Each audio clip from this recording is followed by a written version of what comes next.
Bismillahirrahmanirrahim. Assalamualaikum warahmatullahi wabarakatuh. Innal hamdalillah nahmaduhu wa nasta'inu wa nastaghfiruh wa na'udzu billahi min shururi anfusina wa min sayyiati a'malina. May yahdihillahu fala mudhillalah wa may yudlil fala hadiyalah. Asyhadu an la ilaha illallah wahdahu la syarikalah. Asyhadu anna Muhammadan abduhu wa rasuluhu man la nabiyya ba'dah. Akhwan fillah, kita lanjutkan pembahasan kitab Sahih Fiqh Sunnah. Sekarang kita memasuki pembahasan hal yajuzu li rajulin ayyabula qa'iman. Bolehkah bagi seorang laki-laki buang air kecil sambil berdiri? Fi hadzal bab khamsatu ahadits an Rasulillah sallallahu alaihi wasallam. Salasatun sahahun fi ahadiha inkaru Aisyata li baulihi sallallahu alaihi wasallam qa'iman wa fi sani hikayatu baulihi qa'iman wa fi salis hikayatu baulihi jalisan. Wa hadisani dhaifani fi ahadihima nahyuhu anil bauli qa'iman wa fil akhar wasful baul qa'iman bi annahu minal jaba wa ilaika hadihil ahadis. Ikhwan fillah, hadis yang berkaitan dengan masalah ini ada 5 hadis. Ya, ada 5 hadis. Nah, yang 5 hadis itu 3 hadis sahih, ya, 3 hadis sahih, sedangkan 2 hadis lagi adalah dhaif, artinya lemah. Nah, 3 hadis yang sahih, yang pertama inkaru Aisyata li baulihi sallallahu qa'iman, pengingkaran Aisyah terhadap, ya, pernyataan bahwa Nabi SAW pernah buang air kecil sambil berdiri. Wabisani, sedangkan hadis yang kedua hikayatu baulihi qa'iman, yaitu hikayat atau cerita bahwa Nabi SAW pernah buang air kecil sambil berdiri. Yang ketiga hikayatu baulihi jalisan, yaitu, ya, hikayat atau cerita bahwa Nabi SAW buang air kecil sambil duduk. Nah, ini 3 hadis ini sahih. Sedangkan 2 hadis yang dhaif, yang pertama nahyuhu anil bauli qa'iman, ya, hadis yang Nabi melarang buang air kecil sambil berdiri. Yang kedua yaitu mensifati orang yang buang air kecil sambil berdiri, yaitu dengan sifat minal jafa, artinya termasuk orang yang memiliki tabiat yang kasar. Nah, ini ada 5 hadis. Nah, sekarang adalah uraiannya. Yang pertama adalah hadis Aisyah.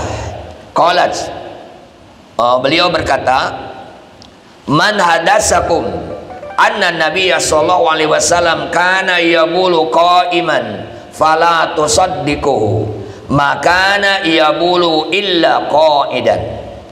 Barang siapa yang menceritakan kepadamu bahwa Nabi sallallahu alaihi wasallam buang air kecil sambil berdiri, maka janganlah kalian mempercayainya.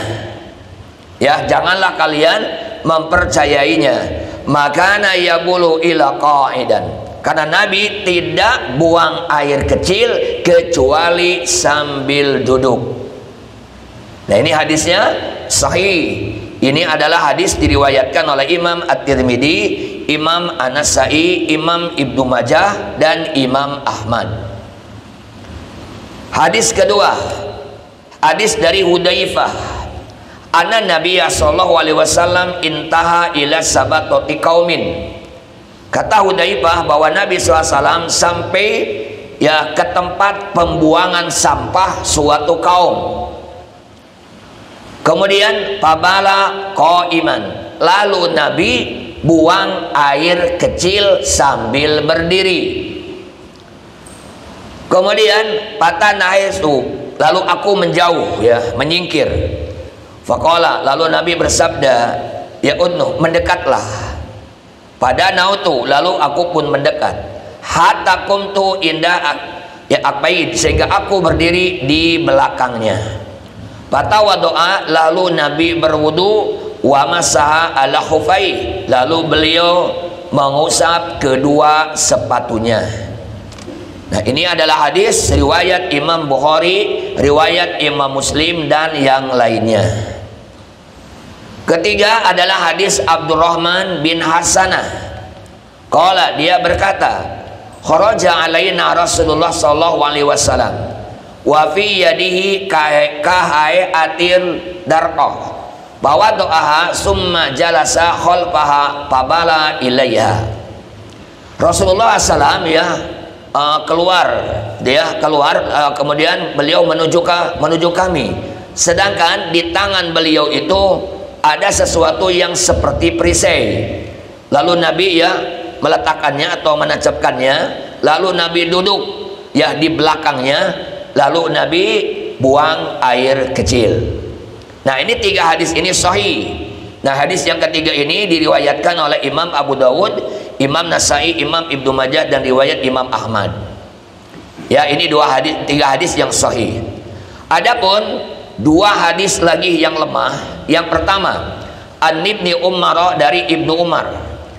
Dia berkata, qala Umaru, Umar berkata, ro'ani Rasulullah SAW abulu qaiman, Rasulullah SAW melihatku buang air kecil sambil berdiri.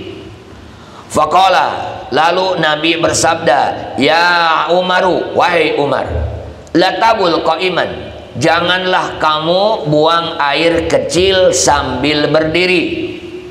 Qala, Umar berkata, pama biltu qaiman ba'du, setelah itu aku tidak pernah buang air kecil lagi sambil berdiri. Ini hadis diriwayatkan oleh Imam Ibnu Majah, Imam Baihaqi, dan Imam Hakim. Dan di sini adalah Imam At-Tirmidzi sendiri setelah membawakan hadis ini, beliau adalah menyatakan wadu'afahu, beliau mendoifkan hadis ini. Sedangkan hadis yang kelima, hadis yang tidak sahih, yaitu hadis dari Buraidah, anna Nabiya sallallahu alaihi wasallam qol, salasun minal jafai, ada tiga yang termasuk tabiat yang keras. Tabiat yang keras. Apa tiga itu? Ayyabula rajulu qaiman. Yang pertama, seseorang buang air kecil sambil berdiri. Aw yamsau jabhatahu qabla ayabruqa min salatihi, atau dia sudah mengusap dahinya sebelum dia selesai dari melaksanakan sholatnya. Aw yanfahu fi sujudihi, atau orang yang meniup tempat sujudnya. Nah, iwanillah, jadi munkarun, hadis ini adalah termasuk hadis munkar. Imam Bukhari mengeluarkan hadis ini dalam kitab At-Tarikh, dan juga Imam Al-Bajar. Wa anqarahu Al-Bukhari wa Tirmidzi, dan Imam Bukhari dan Imam At-Tirmidzi menyatakan bahwa hadis ini termasuk hadis yang mungkar. Nah, jadi jadi ada 5 hadis barusan yang sudah saya jelaskan, sehingga karena ada 5 hadis ini, maka sekarang kembali kepada bagaimana hukumnya bagi laki-laki buang air kecil sambil berdiri. Nah, jawabannya, ihtalafa ahlul ilmi fi hukmil baul qaiman ala salasati aqwal. Mengenai hukum laki-laki buang air kecil sambil berdiri, para ulama terbagi 3 pendapat. Ya, terbagi 3 pendapat. Al-awalu anahu yukrahu min ghairi uzrin. Wa bihi qala Aisyah wa Ibnu Mas'ud wa Umar bi idai riwayatain wa Abi Musa wa Sya'bi wa Ibnu Uyainah wal Hanafiyah wa Syafi'iyah. Pendapat pertama, bahwa buang air kecil sambil berdiri hukumnya makruh kalau tidak ada udur. Ya, jadi makruh itu kalau tidak ada uzur. Kalau ada uzur enggak makruh. Umpamanya ya, kita mau buang air kecil, ternyata enggak ada tempat buang air kecil yang bisa sambil duduk. Ya, ini berarti udur namanya, Pak. Ya, udur. Atau mungkin ya badan kita enggak bisa jongkok, mungkin sakit dan lain-lain lah, pokoknya ada udur. Nah, kalau enggak ada udur makruh. Nah, ini adalah kalau dari kalangan sahabat, ini termasuk pendapatnya Aisyah, pendapatnya Ibnu Mas'ud, pendapatnya Umar dalam salah satu 2 riwayat, Abu Musa, Imam Asy-Sya'bi, Imam Ibnu Uyainah, dan ini termasuk ulama madhab Hanafi dan madhab Syafi'i. Ya, jadi makruh kalau tidak ada uzur. Asani, pendapat kedua, anahu jaizun mutlakon. Pendapat kedua, boleh buang air kecil sambil berdiri secara mutlak. Maksud mutlak, baik ada udur ataupun tidak ada udur, boleh. Ya, boleh buang air kecil sambil berdiri. Ini adalah termasuk pendapatnya Umar dalam salah satu riwayat yang lain. Kemudian pendapatnya Ali, pendapatnya Zaid bin Sabit, Ibnu Umar, Sahal bin Sa'ad, Anas bin Malik, Abu Hurairah, dan Hudzaifah. Dan ini termasuk pendapatnya ulama dari kalangan madhab Hambali. Ya, ini boleh. Asalis, pendapat ketiga, anahu idakana fi mawdi'in rahwin la yaruddul bawl alaihi jaza wa ila muni'ah. Kalau pendapat ketiga, boleh ya buang air kecil sambil berdiri, asal ya tempat jatuhnya air kencing adalah harus tempat yang lembek, jangan tempat yang keras. Maksudnya paham Pak ya? Jadi kalau air kencing jatuhnya mungkin ke ubin kan keras, ya, atau ke keramik itu kan keras.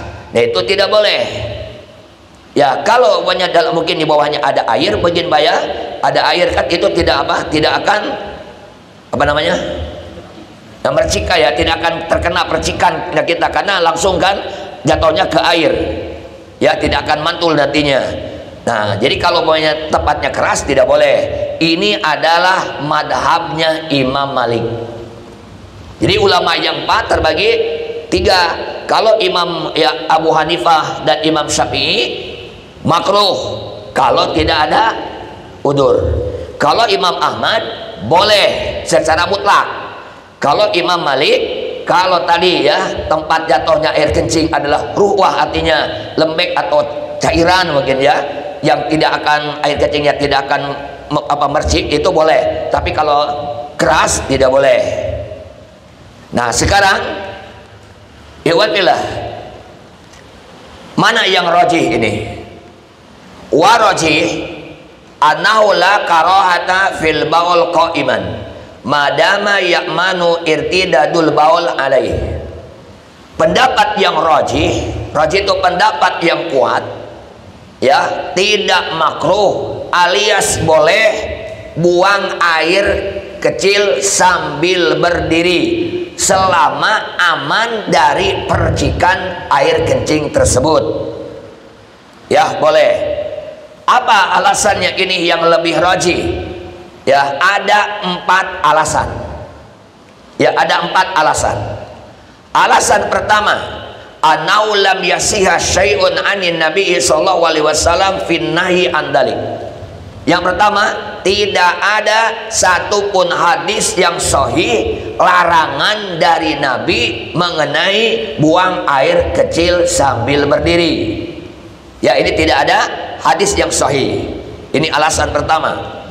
Alasan kedua, ana ma warada fi baulihi sallallahu alaihi wasallam jalisan la yunafi jawazal baul qa'iman bal yufidu jawazal amrain. Nah, alasan kedua, jadi ya keterangan atau hadis gitu ya yang menyebutkan buang air kecilnya Nabi sambil duduk ini tidak menafikan bolehnya buang air kecil sambil berdiri. Bahkan bal yufidu zawazal amrain, bahkan ini memberikan faidah boleh dua-duanya, boleh berdiri, boleh duduk. Ketiga, li subutil baul qaiman anin nabi sallallahu alaihi wasallam. Alasan ketiga, karena ada hadis yang sahih bahwa Nabi sallallahu alaihi wasallam sendiri pernah buang air kecil sambil berdiri. Alasan keempat, anna nabi Aisyah li bauli wasallam qaiman mabniyun ala ilmiha bipilihi fi baitihi fala yadbi ma waqa'a minhu minal baul qaiman kharijahu. Nah, adapun ya pengingkaran Aisyah terhadap buang air kecilnya Nabi sambil berdiri itu ya sepengetahuan Aisyah ketika Nabi ada di rumahnya. Ingat ya, karena Aisyah ini tidak ikut Nabi selama-lamanya, tidak terus kemana saja Nabi ikut Aisyah, Nabi pergi Aisyah ikut, tidak. Bahkan sering sekali ketika Nabi SAW keluar itu tidak bersama Aisyah. Jadi yang dimaksud tadi, siapa yang menceritakan kepada kamu bahwa Rasulullah ya buang air kecil sambil berdiri, kamu jangan percaya. Itu sepengetahuan Aisyah ketika Nabi sedang ada di rumahnya. Sedangkan ketika Nabi keluar rumah, bukan Aisyah yang lebih tahu, tapi sahabat-sahabat yang lain itu lebih tahu. Di antaranya adalah Hudzaifah. Ya, karena Hudzaifah pernah keluar bersama Rasulullah SAW, seperti disebutkan tadi. Begitu Nabi sampai ke pembuangan ya sampah suatu kaum, di situ Nabi buang air kecil sambil berdiri. Ya, buang air kecil berdiri. Berarti wala syakka ana adamal ilmi laisa ilman bil adab. Tidak diragukan lagi ya, kalau Aisyah tidak tahu bukan berarti hukum tidak ada. Kenapa? Karena banyak sekali iwan bila umpamanya saya tidak tahu sesuatu, bukan berarti hukum itu tidak ada. Nah, kalau Aisyah tidak tahu banyak kan Rasulullah SAW pernah buang air kecil sambil berdiri, bukan berarti Nabi tidak pernah. Kenapa? Karena ada hadis yang menyebutkan Nabi sendiri adalah pernah. Ya, adalah pernah. Nah, jadi oleh karena itu iwan bila kesimpulannya adalah boleh ya, tapi mungkin kalau boleh mana yang lebih utama ya. Nah, kalau saya punya pendapat lebih utama adalah jongkok ya, jongkok atau duduk kalau memungkinkan ya, kalau memungkinkan.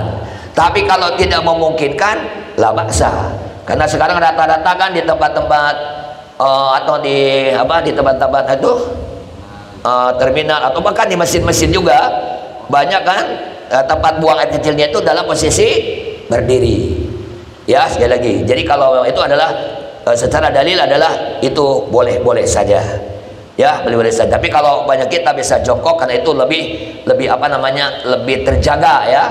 Nah, mungkin ya maruah kita lebih terjaga, juga aurat kita pun lebih terjaga. Nah, ini adalah kesimpulannya. Kemudian sekarang kita memasuki sunanul fitrah, sunnah fitrah. Ikhwatillah, apa yang dimaksud dengan sunnah fitrah? Sunanul fitrah ya. Nah, yang disebut sunnah fitrah ini al-hisalu allati idza fu'ilat itasafa fa'iluha bil fitrah allati fatarallahu al-ibad 'alaiha wa hasyarahum 'alaiha wastahabbaha lahum liyakunu ala akmali sifat wa asyrafis surah. Jadi yang disebut dengan sunanul fitrah yaitu ya suatu sunnah, apabila sunnah tersebut dilakukan maka pelakunya adalah bisa disifati dengan fitrah yang Allah Subhanahu wa taala telah menciptakan hamba-hambanya di atas fitrah tersebut. Bahkan Allah mengumpulkan mereka di atas fitrah tersebut, dan Allah menyunahkan fitrah-fitrah tersebut untuk hamba-hambanya, supaya hamba-hambanya ini termasuk atau memiliki sifat yang lebih sempurna dan penampilan yang lebih bagus. Dan iwatilah sunnah fitrah ini termasuk sunnah al-qadimah allati ihtaraha al-anbiya. Sunnah fitrah itu termasuk sunnah yang dilakukan juga oleh nabi-nabi sebelumnya. Bukan hanya dilakukan oleh Nabi Muhammad SAW, tapi nabi-nabi sebelum beliau pun melaksanakannya. Watafaqat 'alaiha syara'i. Jadi sunnahul fitrah itu sunnah yang disepakati oleh semua syariat. Ya, disepakati oleh semua syariat. Nah, iwatilah sunnah fitrah ini ada berkaitan ya dengan kemaslahatan agama, juga berkaitan dengan kemaslahatan dunia. Dan ini bisa ditemukan dengan hasil penelitian. Nah, apa saja iwatilah yang termasuk sunnahul fitrah? Pertama, kalau kita lihat hadis riwayat Imam Bukhari, riwayat Imam Muslim, hadis dari Abu Hurairah radhiyallahu an, beliau berkata, qala Rasulullah sallallahu alaihi wasallam, Rasulullah SAW bersabda, al fitratu khamsun, sunnah fitrah itu ada 5. Ya, ada 5. Al khitanu, yang pertama dihitan. Wal istihdadu, yang kedua mencukur bulu kemaluan. Waqasus syarib, yang ketiga adalah ya mencukur kumis. Wataklimul adofir, yang keempat memotong kuku. Wanatbul abad, yang kelimanya mencabut bulu ketiak. Hafal Pak? Ada berapa? Ada 5. 1 ya khitan, 2 mencukur bulu kemaluan, 3 ya mencukur kumis, 4 ya memotong kuku, yang kelimanya adalah mencabut bulu ketiak. Sedangkan dalam hadis dari Aisyah, ya dalam hadis dari Aisyah radhiyallahu anha, ini hadis diriwayatkan oleh Imam Muslim, Imam Abu Dawud, Imam Tirmidzi, Imam An-Nasai, dan Imam Ibnu Majah. Nah, kalau dalam hadis dari Aisyah, bahwa Aisyah menyebutkan ya Nabi SAW bersabda, yaitu asrun minal fitrati, ada 10 yang termasuk sunnah fitrah. Ada 10. Apa yang 10 itu? Qasus syarib, yang pertama adalah mencukur kumis. Wa i'fa'ul lihyah, yang kedua memelihara jenggot. Wasiwaku, yang ketiga siwak, menggosok gigi. Wastinsyaqul ma'i, yang keempat menghirup air ke hidung. Ya. Waqasul adbar, yang kelima memotong kuku. Wagoslul barajim, yang selanjutnya adalah mencuci lipatan-lipatan. Barojim itu, nah ini kalau di telinga ini apa nih? Lipat-lipatan, nah ya ini namanya barojim. Wanatpul ibti, mencabut bulu ketiak.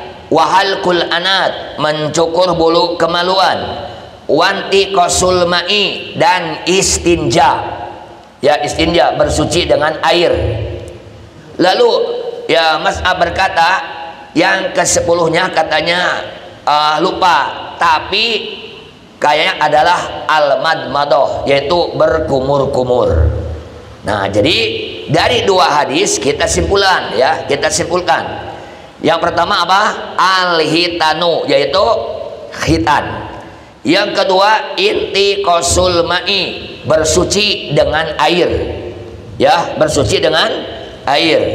Asiwaku, yang ketiga apa? Siwak, menggosok gigi. Yang keempat taklimul adfar, memotong kuku. Yang kelima qasus syarib, memotong kumis atau merapihkan kumis. Yang keenam i'fa'ul lihyah, memelihara jenggot. Yang ketujuh al-istihdad, yaitu mencukur bulu kemaluan. Kedelapan natbu sya'ril ibti, yaitu mencabut bulu ketiak. Kesembilan ghuslul barajim, mencuci lipatan-lipatan. Yang kesepuluhnya al-madmadatu wal istinsyak, berkumur-kumur dan menghirup air ke hidung. Nah, ini secara garis besarnya.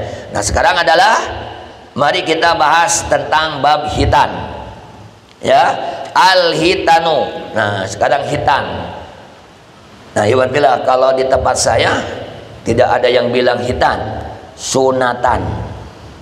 Nah, ya. Kalau di sana kan mau kemana? Mau disunat. Nah, kalau anak-anak udah disunat belum? Gak tahu. Kalau di Jawa apa Pak? Hah? Sunatan juga? Ya. Di Medan sama sunatan. Ya. Gak ada yang bilang wajiban ya. Nah, Iwan bilang apa yang disebut hitan? Hitan itu secara ini bentuk masdar dari khotana yahtanu khitanan. Apa mananya? Kotoa, artinya adalah memotong. Ya, artinya memotong. Maka kenapa itu disebut hitan? Karena memotong kulit. Nah, jadi yang disebut hitan itu apa? Qat'u jildati allati tubtil hasabah minaz zakari wa qat'ul jil allati fi a'la farjil unsa. Berarti hitan itu memotong kulit yang menutupi kemaluan, yang menutupi hasabah kalau di laki-laki, dan kalau menghitan perempuan memotong kulit yang berada di bagian atas kemaluan perempuan. Ini adalah hitan. Kemudian hukum hitan.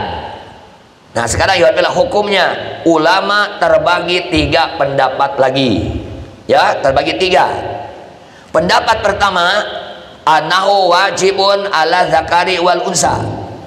Pendapat pertama, khitan wajib bagi laki-laki dan wajib bagi perempuan. Ini pendapat pertama. Pendapat kedua, annahu mustahabun lahuma. Khitan disunahkan, dianjurkan bagi laki-laki dan bagi perempuan. Pendapat ketiga, annahu wajibun ala zakari mustahabun lil unsa. Kalau pendapat ketiga, khitan wajib bagi laki-laki, disunahkan bagi perempuan. Paham Pak ya? Ini perbedaan. Pendapat pertama apa? Wajib ya, laki-laki wajib, perempuan pun wajib. Sedangkan pendapat kedua, dua-duanya tidak wajib. Ya, dua-duanya tidak wajib. Bagi laki-laki tidak wajib, bagi perempuan pun tidak wajib. Kalau pendapat ketiga, laki-laki wajib, tapi kalau perempuan tidak.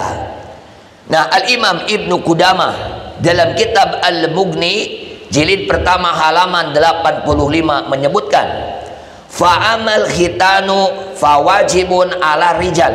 Adapun khitan wajib bagi laki-laki, wa makrumatun pihak nisa, dan merupakan suatu kemuliaan bagi perempuan. Walaysa biwajibin alaihina. Jadi khitan tidak wajib bagi para perempuan. Ini adalah pendapat mayoritas para ulama. Sedangkan Imam An-Nawawi di dalam kitab Al-Majmu' Syarah Al-Muhadab jilid pertama halaman 301, dan Imam Nawawi salah satu ulama dari kalangan madhab Syafi'i, Nah, kata Imam Nawawi, wal madhabus sahih alladhi nassa alaihi asy-Syafi'i wa qata'a bihi al-jumhur annahu wajibun ala rijali wa nisa'i. Madhab yang sahih, ya, yang telah dinas oleh Imam Syafi'i, telah ditetapkan oleh mayoritas ulama-ulama dari kalangan madhab Syafi'i, bahwa khitan wajib bagi laki-laki, wajib juga bagi perempuan. Jadi kalau madhab Syafi'i, Pak, ya, khitan ini wajib dua-duanya. Laki-laki wajib dihitan, perempuan pun wajib dihitan. Nah, ini baru pendapat diwatilah. Nah, kemudian ya, penulis kitab ini beliau mengatakan, amma hitano dakat fadhahir atau wajib. Adapun ya mengenai menghitan laki-laki, jelas ini adalah dohirnya wajib. Ya, wajib. Kenapa? Pertama, alasan pertama nih Pak ya, bahwa khitan wajib bagi laki-laki. Pertama, li'annahu millatu Ibrahim alaihi salatu wassalam, bahwa khitan termasuk milahnya Nabi Ibrahim, ajarannya Nabi Ibrahim alaihi salatu wassalam. Karena di dalam hadis ya yang diriwayatkan oleh Imam Bukhari, diriwayatkan oleh Imam Muslim, hadisnya dari Abu Hurairah radhiyallahu an, bahwa Nabi sallallahu alaihi wasallam bersabda, ihtatana Ibrahimu Khalilur Rahman ba'da ma atat alaihi samanuna sanah, bahwa Nabi Ibrahim kekasih Allah yang maha pemurah, beliau berhitan setelah usia 80 tahun. Tuh ya, jadi Nabi Ibrahim apa? Hitannya setelah 80 tahun. Dan dalam riwayat lain disebutkan bahwa beliau dihitannya itu pakai kampak, ya, bil kudum, dengan kampak Pak, bukan dengan pisau.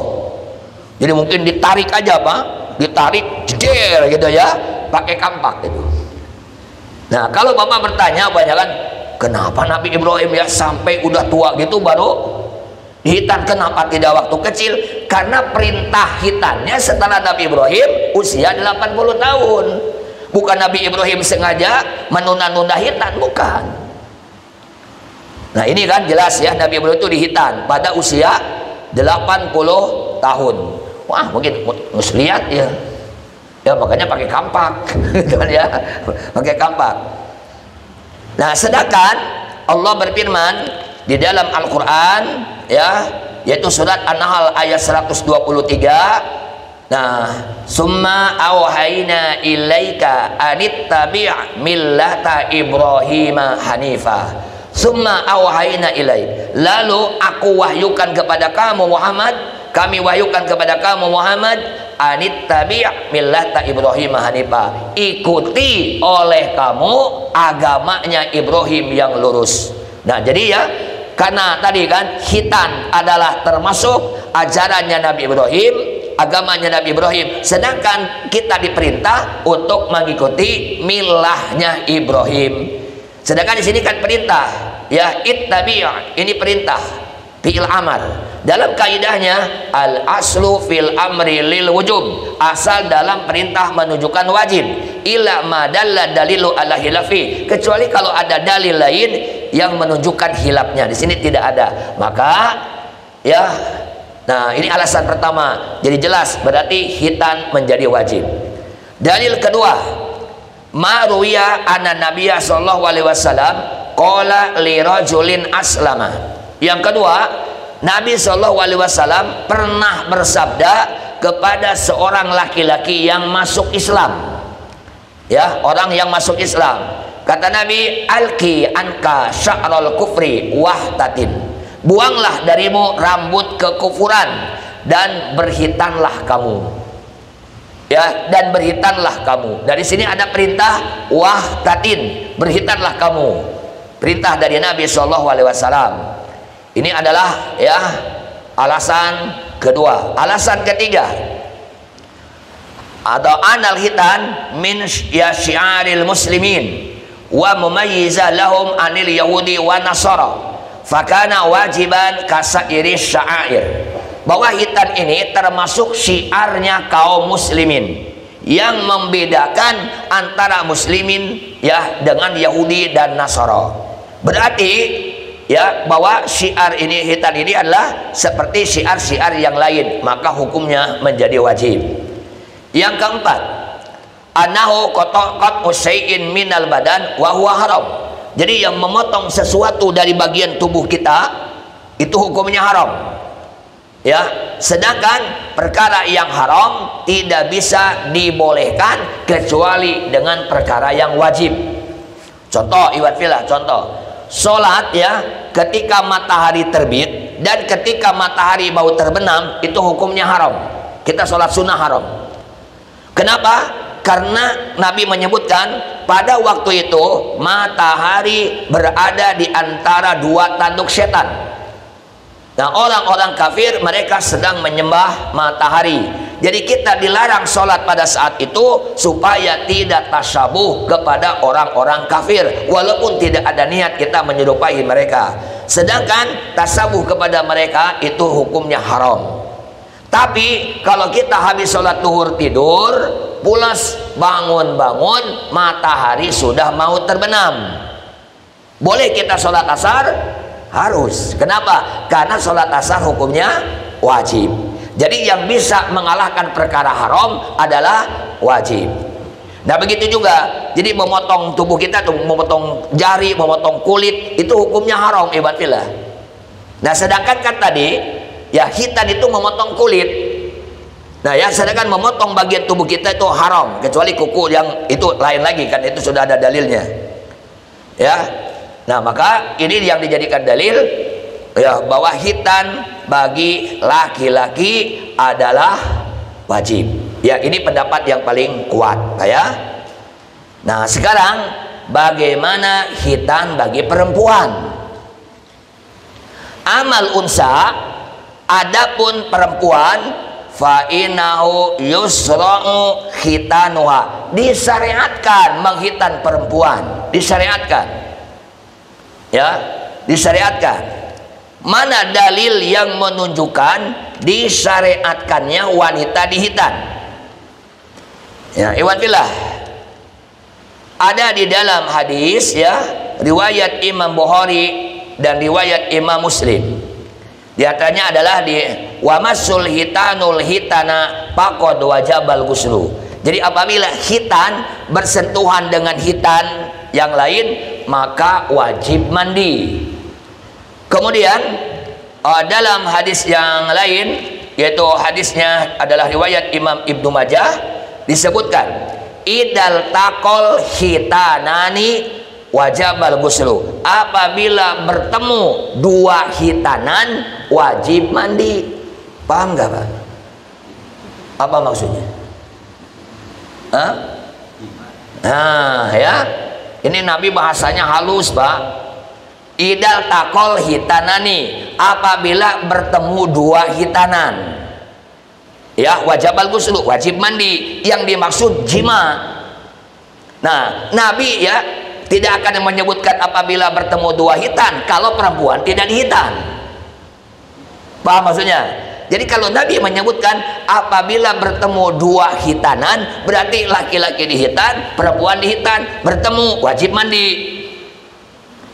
Ini adalah dalil yang menunjukkan bahwa wanita pun adalah disyariatkan untuk dihitan. Ya, bahkan ada beberapa hadis ya yang mensinyalir tentang keharusan menghitan perempuan, walaupun ini hadisnya tidak lepas dari perbincangan mengenai kesohihannya. Pertama, dijelaskan dalam hadis riwayat Imam Abu Dawud ya, hadisnya dari Ummu Atiyah radhiyallahu anha, anna imra'atan kanat tahtanu bil Madinah. Ada seorang wanita yang suka biasa menghitan perempuan di Madinah. Ya, dulu di zaman Rasulullah ada seorang wanita yang biasa dia suka menghitan perempuan. Faqala laha Nabi SAW, lalu Nabi bersabda kepada si wanita itu, la tunhiki fa inna dzalik ahdalil mar'ah wa ahabu ilal ba'li. Jangan kau habiskan Ya, kenapa? Karena itu adalah lebih menggairahkan bagi wanita dan lebih disukai oleh suami. Maksudnya apa? Nah, iwan pillah, kan di wanita itu ada yang namanya klistoris. Nah, itu yang tidak boleh dibabat, dihabisin. Kalau itunya dihabisin, ya, hukumnya dipotong, wanita gak punya gairah kayak gedebong pisang, Pak. Ya, nantinya apa? Udah namprak kayak gitu ya. Ya, jadi gak ada yang namanya apa. Wah, apalagi kalau sampai agresif, gak ada.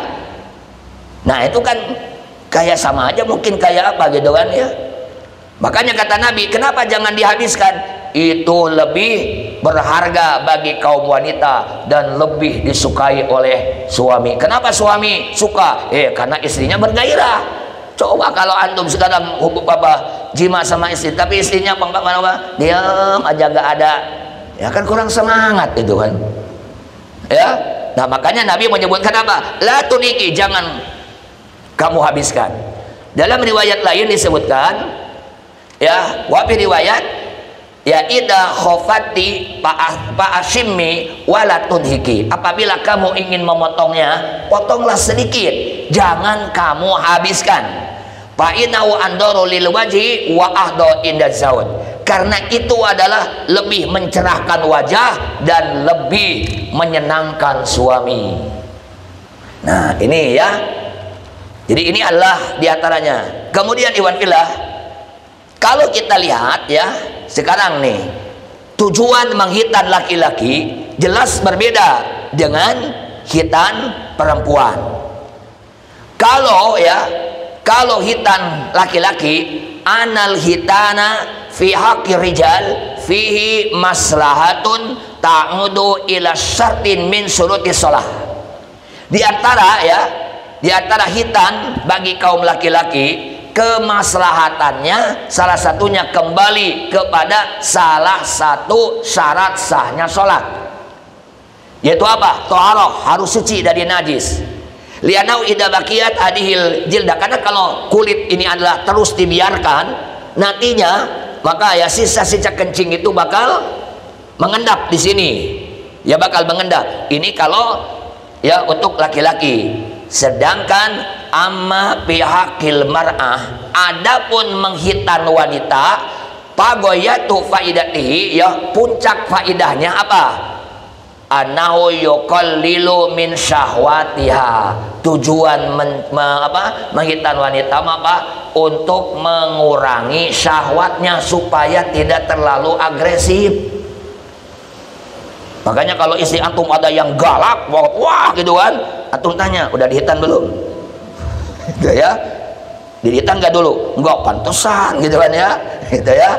Nah, jadi iwan fillah, jadi kesimpulannya bahwa wanita, ya, kesimpulannya yaitu laki-laki wajib dihitan, tapi kalau wanita adalah disunahkan, ya, tidak wajib bagi kaum wanita, karena jelas ya tujuannya berbeda. Jadi wanita itu hanya untuk menstabilkan syahwatnya, ya, untuk menstabilkan syahwatnya.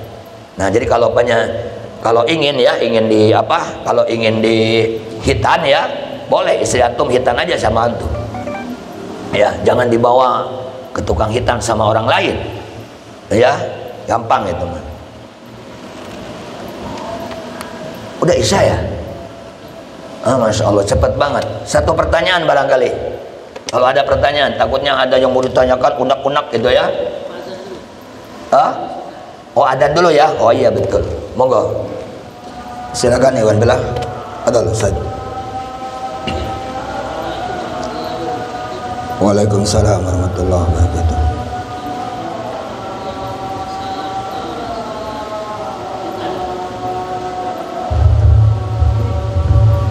Ada nggak ketentuan khitan itu, umur anak-anak yang dihitan itu, yang sebenarnya itu kapan anak itu dihitan?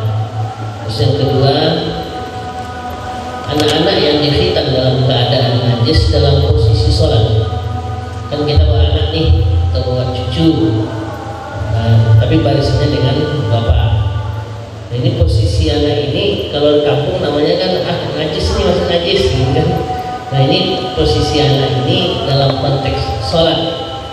Nah apakah ini berpengaruh kepada kita berjamaah ini atau bagaimana? Ya. Jadi mohon penjelasan. Terima kasih. Assalamualaikum warahmatullahi wabarakatuh. Waalaikumsalam warahmatullahi. Saya baca dalam kitab Akamul Maulud fi Sunnatil Mutahharah bahwa ya Hasan dan Husain itu dihitan pada usia 7 hari. Jadi pada usia 7 hari itu bukan hanya akikah, tapi termasuk dihitan. Nah jadi kalau sunnahnya ya, sunnahnya dihitan itu adalah usia 7 hari. Cuma di kita belum pernah ini ya, kadang-kadang nggak tega ya. Padahal sebetulnya kalau dihitan usia 7 hari justru lebih cepat karena dia tidak bergerak, ya kan? Nah cuma sampai mana para ulama menjelaskan yang penting anak itu jangan sampai dewasa. Karena kalau sudah masuk dewasa kan berarti nanti akan memperlihatkan auratnya. Begitu. Nah, cuma lebih utama itu ya, lebih utama sampai mumayyiz. Paling terlambat itu utamanya. Mumayyiz itu usia 7 tahun.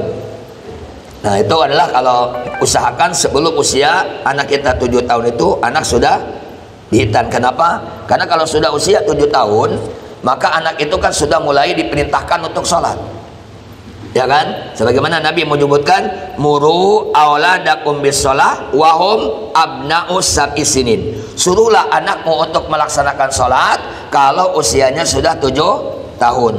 Nah, otomatis ya dalam kaidah usulnya al-amru bi syai' amrun bi wasailihi. Menyuruh sesuatu menyuruh wasailnya. Kalau kita sebagai orang tua menyuruh anak untuk sholat berarti menyuruh menjelaskan bagaimana tata cara sholat. Ajarkan kepada anak kita syarat sholatnya seperti apa, rukun sholatnya apa. Sedangkan termasuk syarat sholat itu tadi adalah suci dari najis. Makanya kalau bisa sebelum usia 7 tahun itu anak kita sudah dihitan. Tapi kalau kembali kepada sunnahnya usia 7 hari sama dengan akikah. Tuh ya. Nah kemudian bagaimana kalau umpamanya ya anak kita ini adalah mungkin kita tutup atau mungkin kita sedang sholat ya umpamanya kemudian anak kita adalah megang ke kita atau mungkin ya sedang tasahud anak kita duduk. Nah itu bagaimana? Nah pendapat yang lebih kuat itu sebetulnya adalah tidak apa-apa. Kenapa? Karena najisnya itu di dalam. Ya, di dalam, bukan di luar. Ya di dalam. Kalau di dalam kan kita juga semua ada najis. Ya, bahkan di perut kita pun penuh dengan najis kan. Nah, jadi yang nggak boleh itu kalau di luar. Ya di luar, najisnya keluar. Artinya terlihat najisnya itu. Ya, mungkin di pakaiannya atau di badannya. Ya, itu yang dimaksud dengan kita harus suci. Nah, jadi kalau anak ini sebetulnya kan termasuk adalah di dalam. Makanya kalau saya berpendapat itu adalah tidak mengapa karena najisnya adalah bukan di luar. Ya, bukan di luar. Tapi kalau kita mau lebih hati-hati, nah kita adalah lebih baik apa? Ya, jangan dibawa sholat kalau anak kita masih kondisi belum dihitan. Kalau kita mau lebih hati-hati. Wallahu a'lam. Ada dua pertanyaan Ustaz. Yang pertama terkait tadi kan kemaluan kita ya. Kemaluan itu berdasarkan kita lihat tangan ya.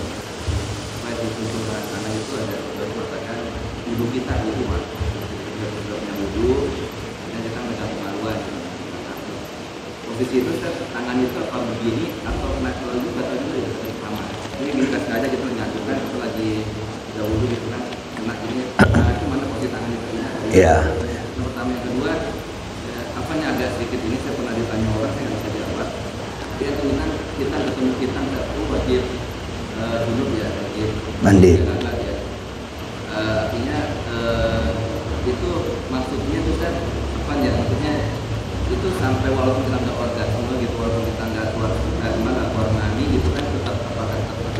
Iya. Atau kan kita walaupun nempel doang pas itu ya, soalnya ada banyak kandungan. Iya. Yang pertama tadi apa? Ya. Pertama ya, mengenai memegang itu kan memang ada ikhtilaf. Ya, ada ikhtilaf, hadisnya nanti akan kita jelaskan dalam pembatalan bab wudu lebih lengkapnya. Karena ada dua hadis. Pertama adalah hadis dari Talqin bin Ali, bahwa Nabi SAW pernah ditanya, jadi seseorang yang megang kemaluannya ya ketika sholat, apakah dia harus wudu? Kata Nabi, tidak, karena itu merupakan bagian dari badan kamu. Ya, sedangkan dalam hadis lain Nabi menyebutkan, man masa dakarahu falyatawaddo, siapa yang megang kemaluannya hendaklah dia berwudu. Nanti ulama kan ada dua metode, ada ulama yang mengambil metode tarjih, ada ulama yang mengambil metode thoriqatul jam'i.